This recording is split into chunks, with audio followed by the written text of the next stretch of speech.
مذہب اور انسان کے بارے میں جاننے کے لیے اس چینل کو سبسکرائب ضرور کیجیے گا۔ اللہ اچھائی اور برائی کے ذریعے سب کو آزماتا ہے۔ انسان کے خمیر میں ہی جلد بازی شامل ہے۔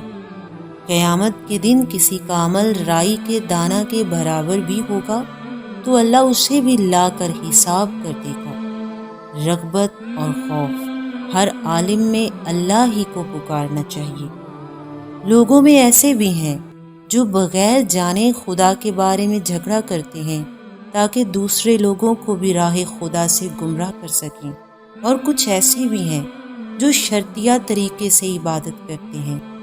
اگر خیر پہنچ جائے تو مطمئن ہو جاتے ہیں، اور اگر مصیبت چھو جائے تو دین سے پلٹ جاتے ہیں۔ یہ لوگ دنیا اور آخرت دونوں میں نقصان میں ہیں۔ لوگوں کو چاہیے کہ اپنے بدن کی کثافت کو دور کریں اور اپنی نظروں کو پورا کریں۔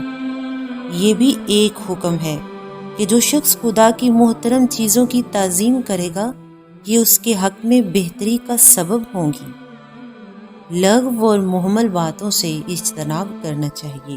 کسی طرح کا شرک اختیار نہ کرو۔ خدا تک تمہارے جانوروں کا گوشت اور خون نہیں پہنچتا، بلکہ اللہ کی بارگاہ میں تمہارا تقویٰ جاتا ہے۔ ایمان والوں کا دفاع اللہ کیا کرتا ہے۔